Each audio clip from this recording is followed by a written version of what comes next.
സ്തോത്രം സ്തോത്രം സ്തോത്രം സ്തോത്രം സ്തോത്രം ഹല്ലേലൂയ സ്തോത്രം സ്തോത്രം സ്തോത്രം സ്തോത്രം സ്തോത്രം സ്തോത്രം സ്തോത്രം ദൈവനാമത്തിന് മഹത്വം ഉണ്ടായിരിക്കട്ടെ. ഈ 5 മണി സമയത്ത് റോസ് ഫാമിലി പ്രയർ ഗ്രൂപ്പിന്റെ ഈ FB പേജിൽ ദൈവത്തിന്റെ വചനവുമായിട്ട് കടന്നു വരുവാൻ സർവകൃപാലുവായ ദൈവം എന്റെ ജീവിതത്തിൽ ഭാഗ്യമൊരുക്കുന്നതിനായിട്ട് ഞാൻ ദൈവത്തോട് നന്ദി പറയുന്നു.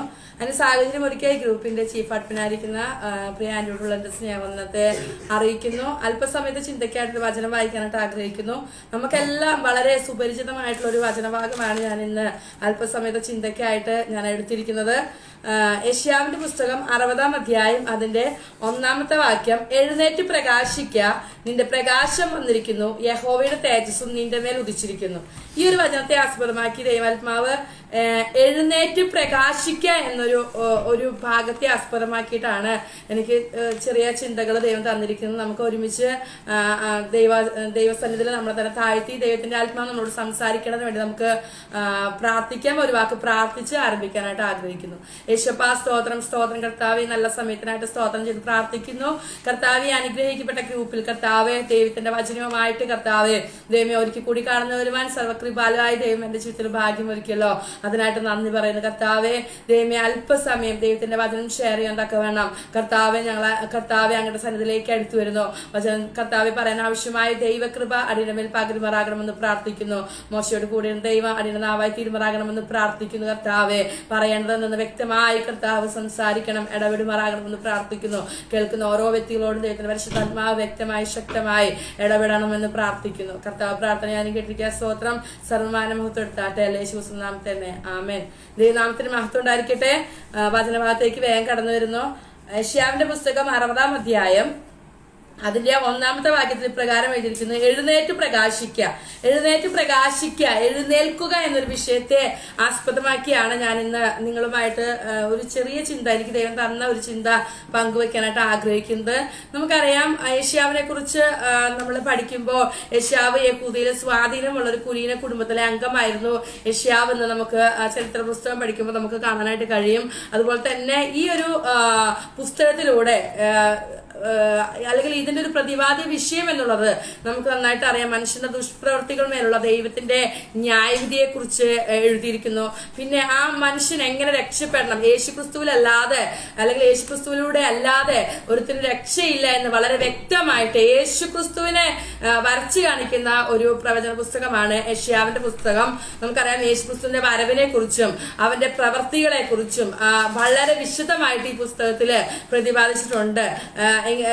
അവൻ പ്രത്യേകിച്ച് അവന്റെ ഇനി വന്ന് ചെയ്യാൻ പോകുന്നതായിട്ടുള്ള കാര്യങ്ങളെ കുറിച്ച്, അല്ലെങ്കിൽ യേശുക്രിസ്തു ഈ ഭൂമിയിൽ ജനിച്ചിട്ട് അവൻ ചെയ്യാൻ പോകുന്ന അടയാളങ്ങളെ കുറിച്ചും അത്ഭുത പ്രവൃത്തികളെ കുറിച്ചും വിശദമായിട്ട് പ്രതിപാദിച്ചിരിക്കുന്ന ഒരു എഴുത്തുകാരനാണ് യെശയ്യാവ് പ്രവാചകൻ എന്ന് നമുക്ക് ഈ ഒരു പുസ്തകം പഠിച്ചു കഴിയുമ്പോൾ നമുക്ക് മനസ്സിലാക്കാനായിട്ട് കഴിയും. എന്നാൽ അപ്രകാരം തന്നെ ഇവിടെ അതിന്റെ 60-ാമത്തെ അധ്യായത്തിലേക്ക് കടന്നു വരുമ്പോൾ ഇവിടെ പറയുക, എഴുന്നേറ്റു പ്രകാശിക്ക, നിന്റെ പ്രകാശം വന്നിരിക്കുന്നു. അപ്പം പ്രിയമുള്ളവരെ, നമ്മളോട് ഇന്ന് ഈ സന്ധ്യാസമയത്ത് ദൈവത്തിന്റെ ആത്മാവ് വളരെ വ്യക്തമായിട്ട് നമ്മളോട് സംസാരിക്കുന്ന ഒരു കാര്യം, എഴുന്നേൽക്കുക. നാം ആയിരിക്കുന്ന പല മണ്ഡലങ്ങളിലും നാം എഴുന്നേൽക്കാൻ തയ്യാറാകണമെന്ന് ദൈവത്തിന്റെ പരിശുദ്ധാത്മാവ് ഇന്ന് പ്രാരംഭത്തിൽ നമ്മെ ഓർമ്മിപ്പിക്കുക. അപ്പൊ അങ്ങനെ പറയുമ്പോൾ നമ്മൾ ചോദിക്കും, ഞാൻ ശുശ്രൂഷ ചെയ്യുന്നുണ്ട്, ഞാൻ ഉപവസിക്കുന്നുണ്ട്, പ്രാർത്ഥിക്കുന്നുണ്ട്, ദൈവം പറഞ്ഞതായിരിക്കുന്ന പല കാര്യങ്ങളും ചെയ്യുന്നുണ്ട്, ആ ഒരു പ്രവൃത്തിയിലൂടെ തന്നെയാണ് നടക്കുന്നത്, ഇനി ഞാൻ എവിടെ എഴുന്നേൽക്കണം എന്ന് ചോദിക്കും. പക്ഷെ പലപ്പോഴും ഈ കാര്യങ്ങളൊക്കെ നമ്മൾ ചെയ്യുന്നുണ്ടെങ്കിലും ദൈവം പറഞ്ഞതായിരിക്കുന്നു അല്ലെങ്കിൽ ദൈവത്തിന്റെ ഒരു പ്രവൃത്തി, ദൈവത്തിന്റെ പ്രകാശമായി തീരുവാനായിട്ട് ദൈവം നമ്മളെ വിളിച്ചിറക്കിയിട്ട് ഒരിക്കലും ആ ഒരു അനുഭവത്തിലേക്ക് ചേരാൻ കഴിയാതെ നിൽക്കുന്ന ഒരു അവസ്ഥ പലരുടെയും ജീവിതത്തിനകത്തുണ്ട്. അപ്പം ഞാൻ ഈ ഒരു വചനം ദൈവാത്മാവ് എന്നോട് സംസാരിച്ചപ്പോ ഞാൻ ദൈവത്തിനോട് അല്ലെങ്കിൽ ഞാനിങ്ങനെ തിരിച്ചു പ്രതികരിക്കാനായിട്ട് ഇടയായിത്തീർന്നു. കാരണം എഴുന്നേൽക്കാതെ എങ്ങനെ ഈ ഒരു സ്ഥാനത്ത് എത്തും എന്ന് ഞാനിങ്ങനെ ചോദിക്കാനായിട്ട് ഇടയായിത്തീർന്നു. അപ്പം കർത്താവ് എന്റെ ജീവിതത്തിൽ കുറെ കാര്യങ്ങൾ എനിക്ക് ഇങ്ങനെ കാണിച്ചു തരാനായിട്ട് ഇടയായിത്തീർന്നു. ഇവിടുന്ന് നീ എഴുന്നേറ്റെങ്കിൽ മാത്രമാണ് നിനക്കൊരു പ്രകാശമായി തീരാനായിട്ട് കഴിയത്തുള്ളൂ. അടുത്തൊരു പ്രവൃത്തി ചെയ്യണമെങ്കിൽ ഈ ഇരിക്കുന്ന അല്ലെങ്കിൽ ഈ പോകുന്ന പാതയിൽ ആകത്തില്ല. അടുത്തൊരു തലത്തിലേക്ക് നാം ആയിരിക്കുന്ന ആ അവസ്ഥയിൽ നമുക്ക് എഴുന്നേൽക്കാനായിട്ട് കഴിയണം. പ്രിയമുള്ളവരെ, പലപ്പോഴും നമ്മുടെ ജീവിതത്തിനകത്ത് നമ്മൾ ചിന്തിക്കുന്ന കാര്യമുണ്ട്. ഒരു പ്രശ്നത്തിലൂടെ അല്ലെങ്കിൽ ഒരു പ്രതിസന്ധിയിലൂടെ ഒക്കെ കടന്നു പോകുന്ന സമയത്ത് ദൈവത്തിന്റെ വചനം നമ്മളോട് ഇടപെടുമ്പോൾ നമ്മൾ ചിന്തിക്കും, ഈ ഒരു അവസ്ഥയിൽ നമുക്ക് എങ്ങനെ മുന്നോട്ട് പോകാനായിട്ട് കഴിയും. പക്ഷെ ദൈവം സ്നേഹിക്കുന്ന ഒരു വ്യക്തിക്ക് ദൈവം അറിയാതെ ആ വ്യക്തിയുടെ ജീവിതത്തിനകത്ത് ഒന്നും സംഭവിക്കുന്നില്ല. അപ്പം ദൈവം നമ്മളോട് അതിന്റെ മധ്യത്തില് എഴുന്നേക്കാൻ പറയുമ്പം ദൈവം അതിനുള്ള കൃപ നമ്മുടെ മേൽ പകർന്നിട്ടാണ് നമ്മളോട് എഴുന്നേൽക്കാനായിട്ട് പറയുന്നത്. അവിടെ നമ്മൾ എഴുന്നേക്കാൻ തയ്യാറാകുമ്പോൾ നമ്മൾ പ്രശ്നത്തെ നോക്കി വ്യാകുലപ്പെട്ടുകൊണ്ട് ഈ പ്രശ്നം മാറിയിട്ട് അല്ലെങ്കിൽ ഈ പ്രശ്നത്തിന് ഒരു ആശ്വാസം ലഭിച്ചിട്ട് എഴുന്നേക്കാം എന്ന് ചിന്തിച്ചാല് നമുക്ക് ഒരിക്കലും പ്രശ്നങ്ങൾ മാറത്തൂല്ല, നമുക്ക് അവിടെ എഴുന്നേൽക്കാനും കഴിയത്തില്ല. ദൈവത്തിന്റെ പരിശുദ്ധാത്മാവ് വളരെ വ്യക്തമായിട്ട് ഇന്ന് ലൈവ് വാച്ച് ചെയ്യുന്ന ചിലരോട് ദൈവത്തിന്റെ ആത്മാവ് പറയുന്ന ഒരു കാര്യമാണ്. ഇവിടെ നമുക്കറിയാം, നാം എഴുന്നേറ്റ് കഴിഞ്ഞാല് നമുക്ക് അവിടെ ഒരു പ്രകാശം, നമ്മളെ ദൈവം എന്തിനാണ് വിളിച്ചിരിക്കുന്നത് അതിലൊരു പ്രകാശമായി തീരുവാനായിട്ട് കഴിയും. നമുക്കറിയാം, നെഹമ്യാവിന്റെ പുസ്തകത്തിലേക്ക് നാം കടന്നു വരുമ്പോൾ നെഹമ്യാവ് സംഭവിച്ച കാര്യങ്ങളൊക്കെയും കേട്ടിട്ട് നെഹമ്യാവ് ചെയ്ത ഒരു കാര്യമുണ്ട്. നെഹമ്യാവ് എന്ത് ചെയ്തു? കുറെ ദിവസം ദുഃഖിച്ചിരുന്നു. അതിനുശേഷം നെഹമ്യാവ് കുറെ ദിവസം ഉപവസിക്കുവാനിടയായി തീർന്നു. പിന്നെ പ്രാർത്ഥിച്ചു. അങ്ങനെ പ്രാർത്ഥിച്ച് ആ ഒരു തന്റെ വംശത്തിന് അല്ലെങ്കിൽ തന്റെ പട്ടണത്തിന് സംഭവിച്ചിരിക്കുന്ന ആ കാര്യത്തെ കേട്ടുകൊണ്ട് ഒത്തിരി വിഷമിക്കുവാനിടയായി തീർന്നു. പിന്നെ ദൈവസന്നിധിയില് ഉപവസിച്ച് പ്രാർത്ഥിച്ചു കഴിഞ്ഞിട്ട് അവിടുന്ന് താനൊരു തീരുമാനം എടുക്കുക, അത് അങ്ങനെ അവിടെ ഇട്ടാൽ ശരിയാവത്തില്ല, അത് പണിയണം എന്നൊരു തീരുമാനപ്രകാരം അവിടെ നിന്ന് എഴുന്നേൽക്കുന്നതായിരിക്കുന്ന ഒരു നെഹമ്യാവിനെ നമുക്ക് അവിടെ കാണാനായിട്ട് കഴിയും. പ്രിയമുള്ളവരെ, ആ നെഹമ്യാവിന്റെ പുസ്തകം പഠിക്കുമ്പോൾ ഒരു മതിൽ പണിക്ക് വേണ്ടി താൻ എഴുന്നേൽക്കുമ്പോൾ നമുക്കറിയാം അവൻ അതിനുവേണ്ടി തയ്യാറെടുത്ത് അതിനുവേണ്ടി എഴുന്നേൽക്കുമ്പോൾ തന്നെ അതിന്റെ 4-ാം അധ്യായത്തിലേക്കൊക്കെ വരുമ്പോൾ അവനെതിരായിട്ട് ശത്രുവും അവന്റെ ഒപ്പം എഴുന്നേൽക്കുന്നത് നമുക്ക് അവിടെ കാണുവാനായിട്ട് കഴിയും. പക്ഷേ അവൻ എഴുന്നേറ്റ് അവന്റെ ഒപ്പം ചിലരെ കൂടി അവിടെ എഴുന്നേൽപ്പിക്കുക, അങ്ങനെ ഒരുമിച്ച് നിന്നിട്ട് അവർ പണി ആരംഭിക്കാനായിട്ട് തുടങ്ങുമ്പോൾ പ്രിയമുള്ളവരെ അവിടെ നമുക്ക് കാണാൻ കഴിയും ആ പണിക്കാരും എല്ലാവരും ഒരുമിച്ച് പറയാം നമുക്ക് എഴുന്നേറ്റ് പണിയുക. അവർ ഒരുമിച്ച് അതിനൊരു തീരുമാനമെടുത്ത് അതുമായിട്ട് മുന്നോട്ട് പോകുക. പ്രിയമുള്ളവരെ, ശത്രു എത്ര പ്രബലനായിരുന്നാലും ആ ശത്രുവിന് പല പല തന്ത്രങ്ങളെ നെഹമ്യാവിന്റെ പുസ്തകത്തില് ആ മതിൽ പണിയെ തടസ്സപ്പെടുത്തുവാനായിട്ട് ശത്രു പല പല തന്ത്രങ്ങളിലൂടെ അവിടെ ഇടപെടുന്നത് നമുക്ക് അവിടെ കാണുവാനായിട്ട് കഴിയും. അവരാദ്യം കെട്ടി പകുതി വരെ എത്തിയപ്പോൾ നമുക്കറിയാം അവന്റെ ശത്രുക്കള് അവിടെ പറയുന്ന കാര്യമുണ്ട്, ഇത് ഒരു കുറുക്കൻ കയറിയാൽ ഈ മതിൽ ഇടിഞ്ഞു വീഴുമെന്ന് പറഞ്ഞ് അവരെ മാനസികമായിട്ട് തകർത്തു കളയാനായിട്ട് നോക്കുകയാ. അങ്ങനെ ഒത്തിരി ഇവര് എത്രത്തോളം പണിയുന്നോ അത്രത്തോളം അത് തകർത്തു കളയാനായിട്ടുള്ള ശത്രുക്കളും പ്രബലമായി തീർന്നത് നമുക്ക് കാണുവാനായിട്ട് കഴിയും. പക്ഷെ നമുക്കറിയാം അതിന്റെ അവസാന ഭാഗങ്ങളിലേക്കൊക്കെ വരുമ്പോൾ അവര് ഭക്ഷണം കഴിക്കുമ്പോൾ അതുപോലെ തന്നെ ജോലി ചെയ്യുമ്പോഴെല്ലാം ആയുധം കൈവച്ചിട്ട് അവിടെ ജോലി ചെയ്യുമ്പോഴെന്താ ഒരു കൈ കൊണ്ട് ജോലി ചെയ്യുകയും മറ്റൊരു കയ്യിൽ എന്ത് പിടിച്ചിരിക്കുക? ആയുധം പിടിച്ചിരിക്കുക. അപ്പൊ ആയുധം താഴെ വെക്കാതെ അവര് ആ പണി ചെയ്യാൻ ഇടയായി തീർന്നു. പ്രിയമുള്ളവരെ, ഒരു വ്യക്തി അതിനുവേണ്ടി എഴുന്നേറ്റപ്പോഴാണ് അവിടെ ഒരു ദൈവപ്രവൃത്തി നടക്കുവാനായിട്ട് ഇടയായത്. ചുരുക്കം 54 ദിവസം കൊണ്ട് ആ മതിലിന്റെ പണി തീർക്കുവാൻ തക്കവണ്ണം ദൈവം അവനെ സഹായിക്കാനായിട്ട് ഇടയായി തീർന്നു. പ്രിയമുള്ളവരെ, ആ പ്രതിസന്ധിയെ കണ്ട് അല്ലെങ്കിൽ ആ പ്രതികൂലത്തെ കണ്ട് അവൻ അവിടെ ഇരുന്നിരുന്നെങ്കിൽ അല്ലെങ്കിൽ ആ ശത്രുക്കളുടേതായിരിക്കുന്ന പല കാര്യങ്ങളും തന്റെ ജീവിതത്തിനകത്ത് നേരിട്ടപ്പോൾ അല്ലെങ്കിൽ ആ ശത്രുക്കളൊന്ന് മാറിയിട്ട് ഇത് തുടങ്ങാം അല്ലെങ്കിൽ ഇനി ഇതിവിടെ നിർത്തിവെച്ചിട്ട് ഇനി അടുത്ത് തുടങ്ങാമെന്ന് ചിന്തിച്ചിരുന്നെങ്കിൽ ഒരിക്കലും ആ പണി നടക്കത്തില്ലായിരുന്നു. പക്ഷേ അതിന്റെ മധ്യത്തിൽ എഴുന്നേക്കാൻ തയ്യാറായപ്പോൾ ദൈവം അവർക്ക് വേണ്ടി യുദ്ധം ചെയ്യാനായിട്ട് ഇടയായിത്തീർന്നു. ദൈവം അവർക്ക് വേണ്ടി ചില കാര്യങ്ങൾ പ്രവർത്തിക്കാൻ ഇടയായിത്തീർന്നു. അവരൊപ്പം നിൽക്കുന്നതായിരിക്കുന്ന ആളുകള് അവരോട് ചേർന്ന് ഒരുമിച്ച് നിന്നുകൊണ്ട് ആ പണി പൂർത്തീകരിക്കുന്നത് നമുക്ക് കാണുവാനായിട്ട് കഴിയും. എസ്തേറിന്റെ പുസ്തകത്തിലേക്ക് വരുമ്പോൾ നമുക്ക് കാണാൻ കഴിയും എസ്തേറിന്റെ ജീവിതത്തിലും ഇതുപോലെ തന്നെ എസ്തേറിന്റെ പുസ്തകം 4-ാം അധ്യായത്തിലേക്ക് കടന്നു വരുമ്പോൾ നമുക്ക് ഇതുപോലെ തന്നെ എസ്തേറും എഴുന്നേൽക്കുന്നത് നമുക്ക് കാണാനായിട്ട് കഴിയും. 4-ാം അധ്യായം അതിന്റെ 14-ാമത്തെ വാക്യത്തിൽ നമ്മൾ ഇപ്രകാരം വായിക്കുന്നു, നീ ഈ സമയത്ത് മിണ്ടാതിരുന്നാൽ യഹൂദന്മാർക്ക് മറ്റൊരു സ്ഥാനത്ത് നിന്ന് ഉദ്ധാരണം രക്ഷയുമുണ്ടാവും, എന്നാൽ നീയും നിന്റെ പിതൃഭവനം നശിച്ചു പോകും. ഇങ്ങനെയുള്ള ഒരു കാലത്തിനായിട്ടല്ലോ നീ രാജസ്ഥാനത്ത് വന്നിരിക്കുന്നത്. അപ്പം ഇവിടെ മൊർദെഖായി എസ്തേറിനോട് തങ്ങൾക്ക് വന്നിരിക്കുന്ന ആ ഒരു പ്രതിസന്ധിയെ അവിടെ വ്യക്തമാക്കുകയാണ്. അപ്പോൾ നമുക്കറിയാം എസ്തേറിന്റെ ജീവിതത്തില് എസ്തേർ രാജകൊട്ടാരത്തിലാണ്. എസ്തേറിനെ സംബന്ധിച്ച് എസ്തേർ എന്താണ് ശരിക്കും പറഞ്ഞ അവൾക്ക് ഒന്നും നഷ്ടപ്പെടാനില്ല, ഒരു സേഫ് സോണിലാണ് എസ്തേർ ആയിരിക്കുന്നത്. പക്ഷേ ഇങ്ങനൊരു കാര്യം അവിടെ മൊർദെഖായി എസ്തേറിനോട് പറഞ്ഞപ്പോൾ, മൊർദെഖായി എസ്തേറിനോട് അപ്രകാരം ഒരു കാര്യം പറഞ്ഞപ്പോൾ എസ്തേർ അവിടെ ഒരു തീരുമാനമെടുത്തു. എന്താണ് അവിടെ അതിന്റെ 16-ാമത്തെ വാക്യത്തിൽ പറയുക, നീ ചെന്ന് ശൂശനിലുള്ള എല്ലാ യഹൂദന്മാരെയും ഒന്നിച്ചു കൂട്ടി നിങ്ങൾ 3 ദിവസം രാവും പകലും തിന്നുകയോ കുടിക്കുകയോ ചെയ്യാതെ എനിക്ക് വേണ്ടി ഉപവസിപ്പിൻ, ഞാനും എന്റെ വാലിക്കാരത്തികളും അങ്ങനെ തന്നെ ഉപവസിക്കും. ഒരു തീരുമാനം എടുക്കുകയാ. എന്നിട്ട് പറയുക, ഞാൻ നശിച്ചു പോകുന്നെങ്കിൽ നശിച്ചു പോകട്ടെ, ഞാൻ എന്തായാലും രാജാവിന്റെ അടുക്കിലേക്ക് കയറി ചെല്ലുവാനായിട്ട് തീരുമാനം അവളുടെ ഹൃദയത്തിനകത്ത് അവൾ എടുക്കുവാനായിട്ട് ഇടയായിത്തീർന്നു. അങ്ങനെ എടുത്ത് അവള് ഉപവസിച്ചു. അവൾക്ക് വേണ്ടി മറ്റുള്ളവരും ഉപവസിക്കുവാനായിട്ട് ഇടയായിത്തീർന്നു. ആ ഉപവാസത്തിന്റെ ഫലമായിട്ട് അല്ലെങ്കിൽ അവൾ അവിടെ നിന്ന് ആ പ്രതിസന്ധിയെ നോക്കി, നമുക്കറിയാം വസ്തി രാജ്ഞി അല്ലെങ്കിൽ ആ വസ്തി രാജ്ഞിയുടെ രാജ്ഞി പദവി നഷ്ടപ്പെട്ടത് ഒരു അനുസരണക്കേട് നിമിത്തമാണ്. നമുക്കറിയാം ആ രാജാക്കന്മാരുടെ മധ്യത്തില് അവള് ഒരുങ്ങി അവരുടെ അടുക്കിലേക്ക് കടന്നു വരണമെന്ന രാജാവിന്റെ വാക്കിനെ ധിക്കരിച്ചത് കൊണ്ടാണ് വസ്തി രാജ്ഞി ആ രാജസ്ഥാനത്ത് നിന്ന് മാറ്റി അല്ലെങ്കിൽ രാജ്ഞി സ്ഥാനത്ത് നിന്ന് ആ രാജകൊട്ടാരത്ത് നിന്ന് മാറി നിൽക്കേണ്ട ഒരു അവസ്ഥ വന്നത്. ആ സ്ഥാനത്തേക്കാണ് എസ്തേറിന് അവിടെ ഒരു സ്ഥാനം ലഭിക്കുവാനായിട്ട് ഇടയായിത്തീർന്നത്. പ്രിയമുള്ളവരെ, അപ്പൊ നോക്കുമ്പോൾ പ്രതികൂലമാ. രാജാവിന്റെ ആജ്ഞപ്രകാരം അല്ലാതെ രാജാവിനെ കാണുവാനായിട്ട് കടന്നു പോകുന്നുവെങ്കിൽ അവിടെ എന്ത് സംഭവിക്കും? അവിടെ ആ രാജാവ് പൊൻചെങ്കോൽ നീട്ടിയില്ലെങ്കിൽ ആ വ്യക്തിയുടെ മരണം ഉറപ്പാം. അപ്പൊ അത്രയും ഒരു പ്രതികൂലത്തിന്റെ മധ്യത്തിലാണ് അവള് എഴുന്നേൽക്കുവാനായിട്ട് ഇടയായത്. തനിക്ക് മരണം സംഭവിക്കുന്നെങ്കിൽ സംഭവിക്കട്ടെ എന്ന് പറഞ്ഞുകൊണ്ട് അവിടെ അവൾ എഴുന്നേൽക്കുക. പ്രിയമുള്ളവരെ, അവൾ ആ തെക്ക സമയത്ത് എഴുന്നേൽക്കാൻ തയ്യാറായപ്പോൾ അല്ല ഈ പ്രശ്നങ്ങൾക്ക് ഒരു നീക്കം അല്ലെങ്കിൽ നീക്കുപോക്ക് എന്തെങ്കിലും കണ്ടിട്ട് അവിടെ എഴുന്നേൽക്കാമെന്ന് ചിന്തിച്ചിരുന്നെങ്കിൽ ഒരിക്കലും അവിടെ അങ്ങനെ ഒരു ദൈവപ്രവൃത്തി നടക്കത്തില്ലായിരുന്നു. തക്ക സമയത്ത് അല്ലെങ്കിൽ ആ പ്രതിസന്ധിയെ നോക്കി ആ പ്രതികൂലത്തെ നോക്കി ഭയപ്പെടാതെ അത് ദൈവത്തിൽ പൂർണ്ണ ആശ്രയം വെച്ചുകൊണ്ട്, നമുക്കറിയാം ഉപവസിച്ച് പ്രാർത്ഥിച്ച് ദൈവത്തിൽ പൂർണ്ണ ആശ്രയം വെച്ചുകൊണ്ട് അവിടെ നിന്ന് എഴുന്നേൽക്കാൻ തയ്യാറായപ്പോൾ, ആ രാജാവിന്റെ അടുക്കിലേക്ക് സഞ്ചരിക്കാൻ തയ്യാറായപ്പോൾ ദൈവം അവിടെ ആ രാജാവിന്റെ ഹൃദയത്തെ അവളോട് കൃപ തോന്നുമാറ് ഉള്ളതാ അങ്ങനെ ഒരു അവസ്ഥയിലേക്ക് കൊണ്ടുവരാനിടയായി തീർന്നു. പിള്ളേരെ, നമുക്കറിയാം പിന്നീട് നടന്ന കാര്യങ്ങളൊക്കെ നമുക്കറിയാം. ആ ഹാമാൻ മൊർദെഖായിക്ക് വേണ്ടി ഒരു കഴുമരം ഒരുക്കി വെക്കുകയാ. എന്നാൽ ആ കഴുമരത്തില് ആ ഹാമാൻ തന്നെ തൂക്കിക്കൊള്ളത്തക്ക രീതിയിൽ അവൻ ആ ശത്രു നമുക്കറിയാം 4-ാം അധ്യായത്തിലേക്ക് ആ ഒരു 5 ഭാഗങ്ങളിലേക്ക് വരുമ്പോൾ ഹാമാൻ വളരെ സന്തോഷിക്കുക.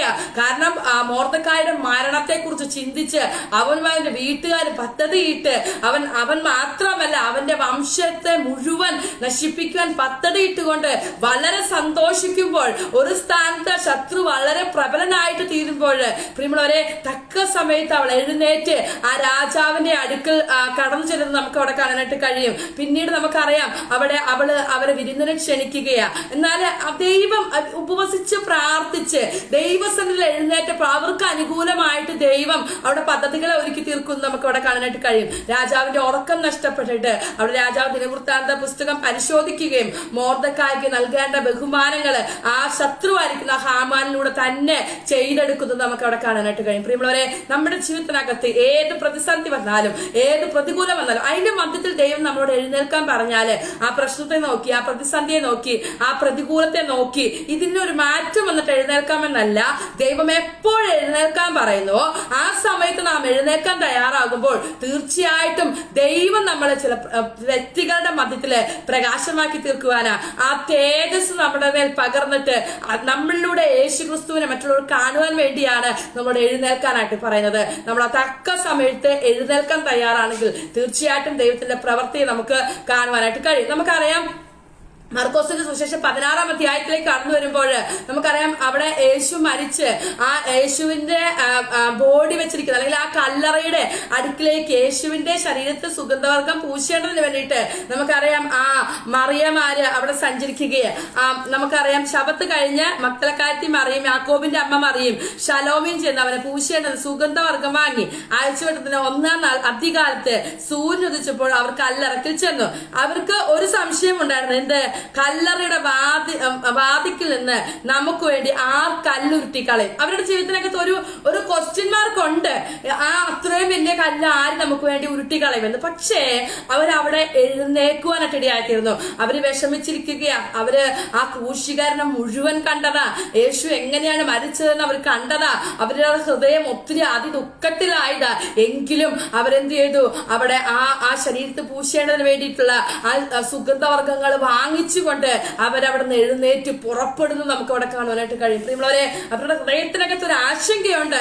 നമുക്ക് വേണ്ടി ആ ശരീരത്ത് ഈ സുഗന്ധവർഗം പൂശണമെങ്കിൽ ആ കല്ലറയുടെ വാതിൽ ആരെങ്കിലും ഉരുട്ടി മാറ്റണം. അത് ആര് ഉരുട്ടി മാറ്റുമെന്ന് അവരുടെ ഹൃദയത്തിനകത്ത് ഇരിക്കുമ്പോൾ തന്നെ അവരെന്ത് ചെയ്തു? അവിടെ നിന്ന് എഴുന്നേറ്റ് സഞ്ചരിക്കുവാനായിട്ട് ഇടയായി തീർന്നു.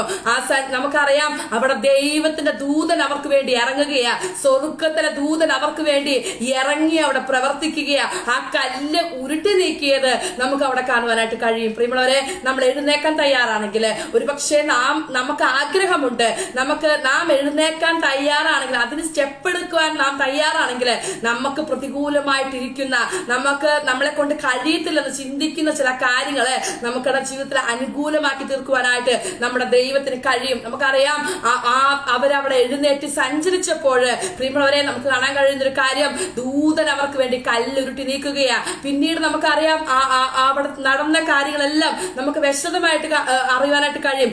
ആ മറിയ തന്നെ മറ്റുള്ളവരോട് യേശുക്രിസ്തു ഉയർത്തെഴുന്നേറ്റു എന്നും ആ യേശുക്രിസ്തുവിനെ കണ്ടു എന്നും സാക്ഷ്യം വഹിക്കുന്ന ആ ഒരു അനുഭവത്തിലേക്ക് കൊണ്ടുവരുവാനായിട്ട് ഇടയായിത്തീർന്നു. പ്രിയമുള്ളവരെ, നാം മടിച്ചു നിൽക്കാതെ, ഒരുപക്ഷെ നമ്മുടെ മധ്യത്തിലെ പ്രതികൂലമായിരിക്കാം, തടസ്സങ്ങളായിരിക്കാം, ഒന്നൊന്നായിട്ടുള്ള തടസ്സങ്ങളായിരിക്കാം, പക്ഷെ നാം എഴുന്നേക്കാൻ തയ്യാറാണെങ്കിൽ ദൈവം നമുക്ക് വേണ്ടി പ്രവർത്തിക്കുവാനായിട്ട് ഇടയായിത്തീരും. നമുക്കറിയാം, അപ്പസ്തോല പ്രവൃത്തിയിലേക്ക് കടന്നു വരുമ്പോൾ പൗലോസും ശീലാസും അർദ്ധരാത്രിയിൽ അവരുടെ ആമത്തിലിട്ട് പൂട്ടിയിരിക്കുന്ന ഒരു അവസ്ഥയെ, പക്ഷെ അർദ്ധരാത്രിയിൽ അവർ എഴുന്നേൽക്കാൻ തയ്യാറായപ്പോൾ എന്ത് സംഭവിച്ചു? അവർ എഴുന്നേറ്റ് അവർ പാടി സ്തുതിക്കുവാനായിട്ട്, അവിടെ പാടി ആരാധിക്കുവാനായിട്ട് തുടങ്ങിയപ്പോൾ അവിടെ എന്ത് സംഭവിച്ചു? കാരാഗ്രഹത്തിന്റെ അടിത്തറ കുലുങ്ങുവാനായിട്ട് ഇടയായിത്തീർന്നു. ഇത് പിന്നീട് ഒരു വ്യക്തിയെയും ആ കാരാഗ്രഹത്തിനകത്ത് അടയ്ക്കുവാനായിട്ട് കഴിഞ്ഞില്ലായിരുന്നു നമുക്ക് കഴിയും. കാരണം ആ കാരാഗ്രഹം അവിടെ പൊളിഞ്ഞ് വീണു പോകുവാനായിട്ട് ഇടയായിത്തീർന്നു. അവന്റെ അടിസ്ഥാനം കുലുങ്ങി സകല തടവുകാരുടെയും ചങ്ങലകള് തനിയെ അഴിഞ്ഞു പോകുവാനായിട്ട് ഇടയായിത്തീർന്നു. നമുക്കറിയാം, അവരുടെ കയ്യിലെ ചങ്ങലകളും അഴിഞ്ഞു വീണതായിട്ട് നമുക്ക് കാണുവാനായിട്ട് കഴിയുക. ആ പൗലോസും ശീലാസും തനിക്ക് അടികൊണ്ട് വിഷമമുണ്ട്, വേദനയുണ്ട്, എല്ലാ പ്രയാസങ്ങളും അവരുടെ മധ്യത്തിലുണ്ട്. പക്ഷെ അതിന്റെ മധ്യത്തിൽ അവർ എഴുന്നേറ്റിരുന്ന് ദൈവത്തെ പാടി സ്തുതിക്കുവാൻ തയ്യാറായപ്പോ, അയ്യോ എനിക്ക് അടി കൊണ്ടതാണ്, അല്ലെങ്കിൽ വേദനയുണ്ട്, ആമത്തിൽ പൂട്ടിയിരിക്കുകയാണെന്ന് പറഞ്ഞ് അവിടെ മൗനം പാലിക്കുകയല്ല, അവിടെ നിന്ന് എഴുന്നേക്കാൻ തയ്യാറായപ്പോൾ ദൈവം അവർക്ക് വേണ്ടി അത്ഭുതം പ്രവർത്തിക്കുക. പ്രിയമുള്ളവരെ, ആ കാരാഗ്രഹ പ്രമാണിയെ, ആ കുടുംബത്തെ നേർത്തക്ക രീതിയിൽ ദൈവത്തിന്റെ ഒരു പ്രവൃത്തിയോടെ നടക്കുകയാ. ആ കാരാഗ്രഹത്തിന്റെ അടിസ്ഥാനം കുലുങ്ങി പിന്നീട് ഒരു കള്ളന്മാരെ അല്ലെങ്കിൽ ഒരു വ്യക്തിയോ ആ കാരാഗ്രഹത്തിന് അടയ്ക്കാതെ വണ്ണം അവിടെ ഒരു ദൈവ പ്രവൃത്തിയോടെ നടക്കുവാനായിട്ട്, ചരിത്രം സൃഷ്ടിക്കുവാനായിട്ട് ഇടയായിത്തീർന്നു. പ്രിയമുള്ളവരെ, അതെ, ഇന്ന് ദൈവത്തിന്റെ വചനം കേൾക്കുന്ന ചില വ്യക്തികളോട് പറയുക, നിന്നെ കുറിച്ച് ദൈവത്തിന് ഉദ്ദേശമുണ്ട്, ചില ചരിത്രം കുറിക്കണമെന്ന്. നാം എഴുന്നേക്കാൻ തയ്യാറാണെങ്കിൽ മാത്രമാണ് അവിടെ അത് സാധ്യമാവുകയുള്ളൂ. പ്രശ്നങ്ങളെ നോക്കി, പ്രതിസന്ധിയെ നോക്കി, നമ്മുടെ മുന്നിൽ നിൽക്കുന്ന ഒരുപക്ഷെ മുന്നോട്ട് എങ്ങനെ പോകണമെന്ന് അറിയില്ല, സ്റ്റെപ്പ് എടുത്ത് വെക്കാൻ കഴിയില്ലല്ലോ എന്ന് ഹൃദയത്തിനകത്ത് ഭാരത്തോടെ ഇരിക്കുന്ന വ്യക്തി ജീവിതമേ, ദൈവത്തിന്റെ പരിശുദ്ധാത്മാവ് പറയുക, അതിന്റെ മധ്യത്തിൽ ധൈര്യത്തോടുകൂടി ഒന്ന് എഴുന്നേൽക്കാൻ തയ്യാറാണെങ്കിൽ ചരിത്രം സൃഷ്ടിക്കുന്നതായി തീരും. ഇന്നലെ വരെ ചെയ്ത പ്രവൃത്തിയല്ല, ഇന്ന് ആ പ്രവൃത്തി, ഇന്ന് എഴുന്നേൽക്കാൻ തയ്യാറാണെങ്കിൽ ഇനി എന്ത് ചെയ്യണമെന്ന് ദൈവം വ്യക്തമായി ദൈവത്തിന്റെ അരുളപ്പാട് അറിയിക്കുമെന്ന് ദൈവത്തിന്റെ പരിശുദ്ധാത്മാവ് അരുളി ചെയ്യുക. ഇവിടെ അവർ എഴുന്നേൽക്കാൻ തയ്യാറായപ്പോൾ അവിടെ ആ അടിസ്ഥാനം, ആ കാരാഗ്രഹത്തിന്റെ അടിസ്ഥാനം കുലുങ്ങിയതായിട്ട് നമുക്ക് കാണാനായിട്ട് കഴിയും. നമ്മളെ ഓരോ ദൈവവചനം നമ്മൾ ഓരോന്ന് പരിശോധിക്കുമ്പോഴും നമുക്ക് കാണുവാനായിട്ട് കഴിയും. അതുപോലെ തന്നെ യോഹന്നാന്റെ സുവിശേഷത്തിലേക്ക് നമ്മൾ വരുമ്പോൾ അവിടെ ഒരു സ്ത്രീയെ കാണുവാനായിട്ട് കഴിയും, ശമരിയ സ്ത്രീ.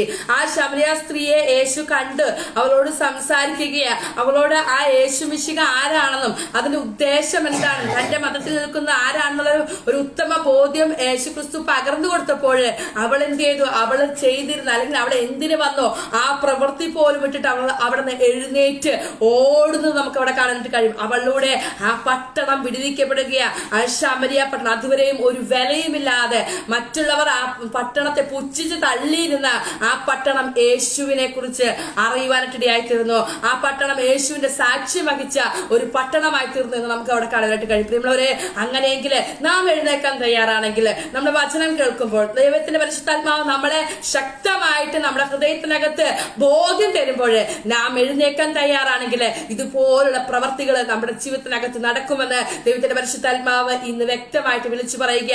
ആ ശമരിയ സ്ത്രീ മുഖാന്തരം അതുവരെ വിലയുമില്ലാതെ കിടന്ന ആരാലും വെറുക്കപ്പെട്ട ആ പട്ടണത്തിൽ അനേകര് ദൈവത്തെ അറിവാനായിട്ട് ഇടയായിത്തീർന്നു. അങ്ങനെയെങ്കിൽ ഒരു പക്ഷേ സമൂഹത്തിന്റെ മുന്നിൽ നമുക്ക് വേണ്ടതായിരിക്കുന്ന മാനങ്ങൾ ലഭിക്കുന്നില്ലായിരിക്കാം, മറ്റുള്ളവർ നമ്മളെ വെറും ഒരു സാധാരണക്കാരിയായിട്ട് വിലയിരുത്തുന്നതായിരിക്കാം. പക്ഷേ അവരുടെ ദൃഷ്ടിയിൽ അങ്ങനെ തന്നെയാണ് നമ്മൾ ഓരോരുത്തരും. പക്ഷെ നമ്മുടെ മേൽ കിടക്കുന്ന അഭിഷേകത്തിന്റെ പ്രത്യേകത, ആ തൈലത്തിന്റെ പ്രത്യേകത അവർക്ക് അറിയത്തില്ല. പ്രിയമുള്ളവരെ, നാം എഴുന്നേക്കാൻ തയ്യാറാണെങ്കിൽ നമ്മുടെ മേൽ കിടക്കുന്ന നിയോഗങ്ങൾക്കനുസരിച്ച് നാം സഞ്ചരിക്കാൻ തയ്യാറാകുമ്പോൾ ദൈവം അത് വെളിപ്പെടുത്തുവാനായിട്ട് ഇടയായിത്തീരും. ദൈവത്തിന്റെ പ്രകാശമാക്കി നമ്മളെ തീർക്കും.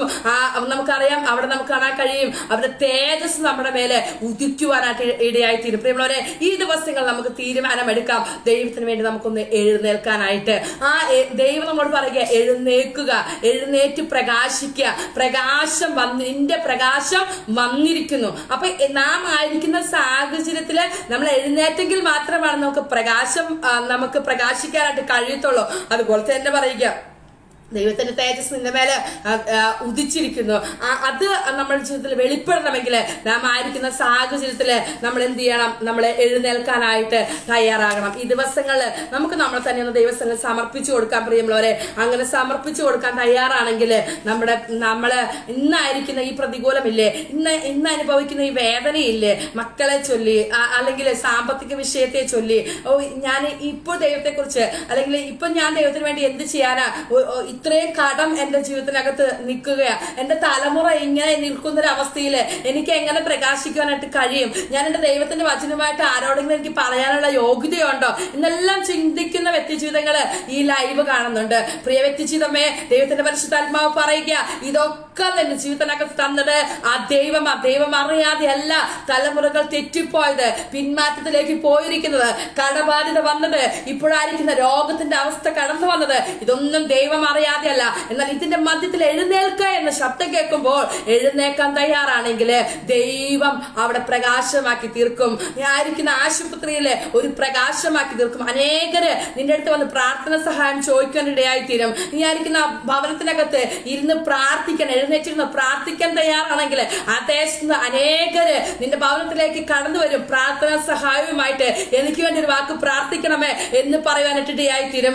ആയിരിക്കുന്ന ആ മക്കളെ ചൊല്ലി ഭാരപ്പെടുന്ന മാതാവേ, ആ വിഷയം അവിടെ നിൽക്കട്ടെ, അത് ദൈവത്തിന്റെ കരത്തിൽ നീ കൊടുത്തതാ, അതവിടെ നിൽക്കട്ടെ, പിന്നെയും അതിനെ ചൊല്ലി വിലപിക്കണ്ട, അതവിടെ കിടക്കട്ടെ, പ്രാർത്ഥിക്കാൻ തയ്യാറാകുക. ആ വിഷയത്തിൽ ദൈവം എവിടെയാണ് എഴുന്നേൽക്കാൻ പറയുന്നത് അവിടെ നിന്ന് എഴുന്നേൽക്കാൻ തയ്യാറാണെങ്കിൽ ദൈവം അവിടെ അത്ഭുതം പ്രവർത്തിക്കാൻ ഇടയായിത്തീരും. പ്രിയമുള്ളവരെ, ഭാരപ്പെടേണ്ട, പ്രയാസപ്പെടേണ്ട.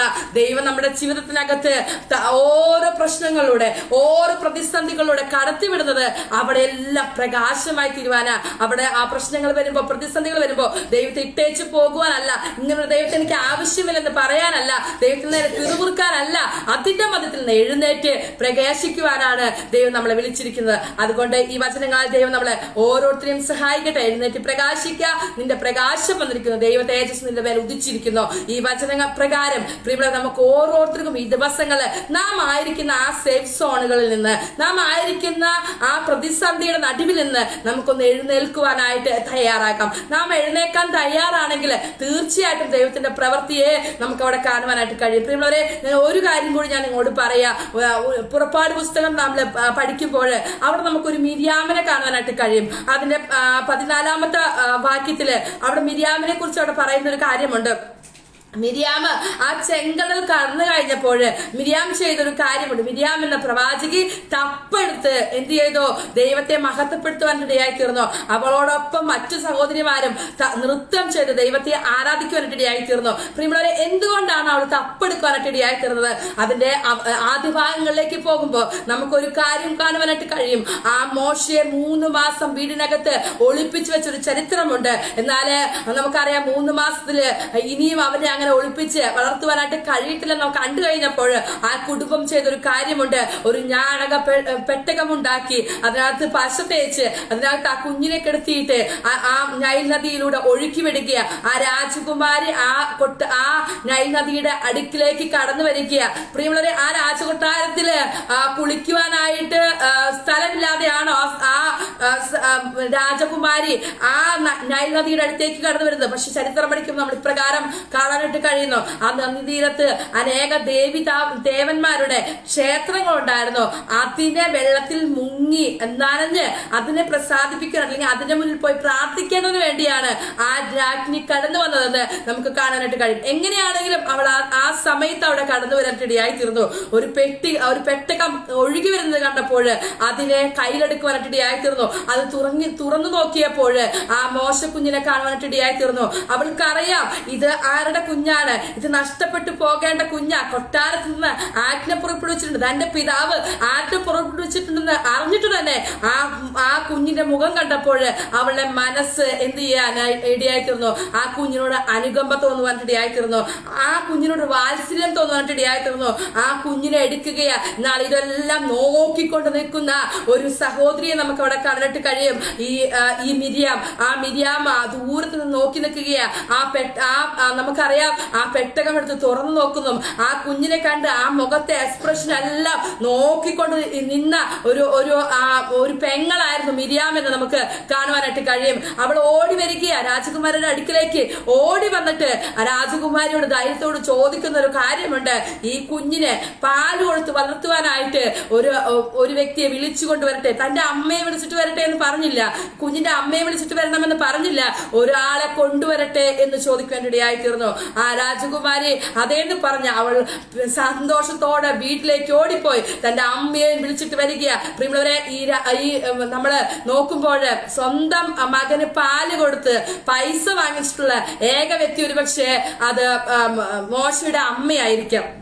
എന്നാല് അന്ന് അവളുടെ ആ സമയോചിതമായിട്ടുള്ള ഇടപെടൽ കൊണ്ട് തന്റെ ആ കുഞ്ഞ് എന്ത് ചെയ്തു? ആ മോശ അവിടെ വളർത്തുവാനായിട്ട് തന്റെ അമ്മയുടെ അല്ലെങ്കിൽ തന്റെ വീട്ടിലേക്ക് തന്നെ ആ കുഞ്ഞിനെ കൊണ്ടുവന്ന് വളർത്തുവാനായിട്ട് ഇടയായിത്തീർന്നു. അവനിലൂടെയാണ് എന്ത് നടന്നത്? അവനെയാണ് കണ്ട. ദൈവ പദ്ധതിയുള്ള ഒരു വ്യക്തിയെ ഒരു ശക്തിക്കും ഒരു വ്യക്തിക്കും നശിപ്പിച്ചു കളയാനായിട്ട് കഴിയത്തില്ല.